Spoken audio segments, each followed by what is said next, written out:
What's up mga Novi? Tuturo ko kayo dito sa ating detailing setup dito sa bahay namin. So, tara. Mga Novi, ito yung bahay namin. So, tara dito tayo sa garahe.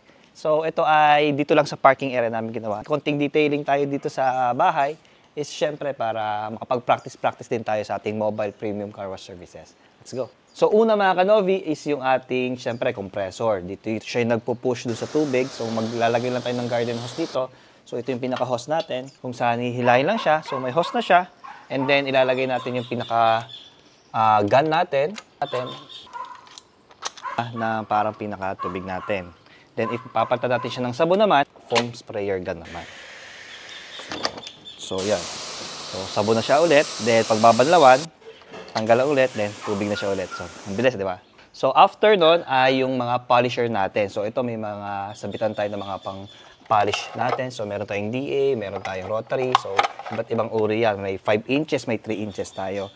Next to that is yung battery charger. And lalagyan ng mga charger. Para naman yan sa mga vacuum natin na Bosch. So, ang ginagawa natin ay yung battery. So, after ma-full charge siya dito sa charger, at ilalagay na natin siya dito. So, kasa lang. Then, may vacuum na tayo. Then, meron din tayo dito na pinaka-blower naman natin pag magda-dry tayo. So, di battery lang din siya. Then,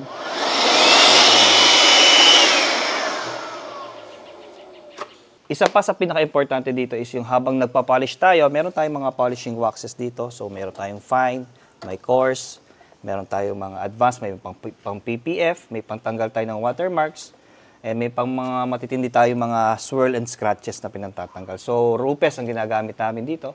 And meron tayong 3 inches na mga polishing pads.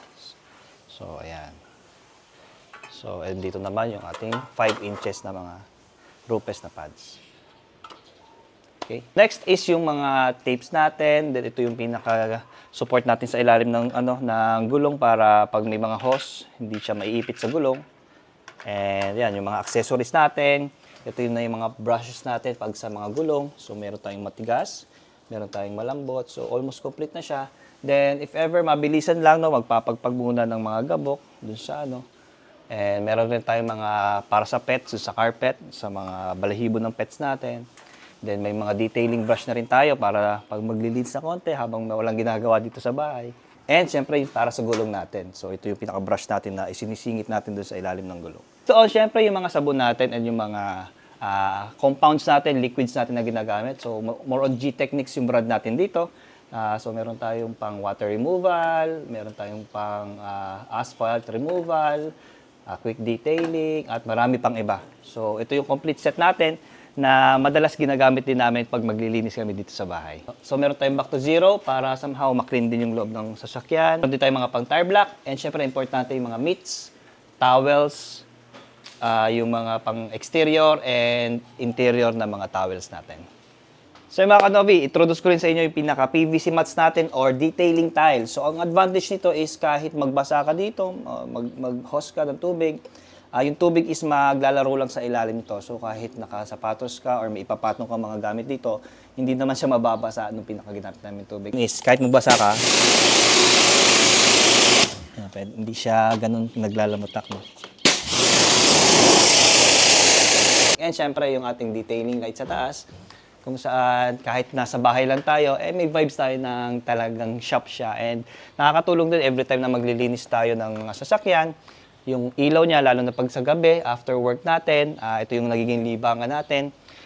Konting detailing, konting car wash. So, nakakatuwa lang na somehow meron tayong parang exercise or napag-aabalahan every time na wala tayong ginagawa dito sa house. And at the same time, dahil nasa detailing business tayo, mobile car wash business tayo, nai-improve din natin yung mga dapat na kailangan gawin, kailangan gamitin, sabon na dapat, equipment and tools na dapat gamitin natin. So, yun. So, yun mga kanovi, ang ating quick tour sa ating house setup para sa car wash. And if may question kayo, visit nyo kami sa Novi page natin sa Facebook.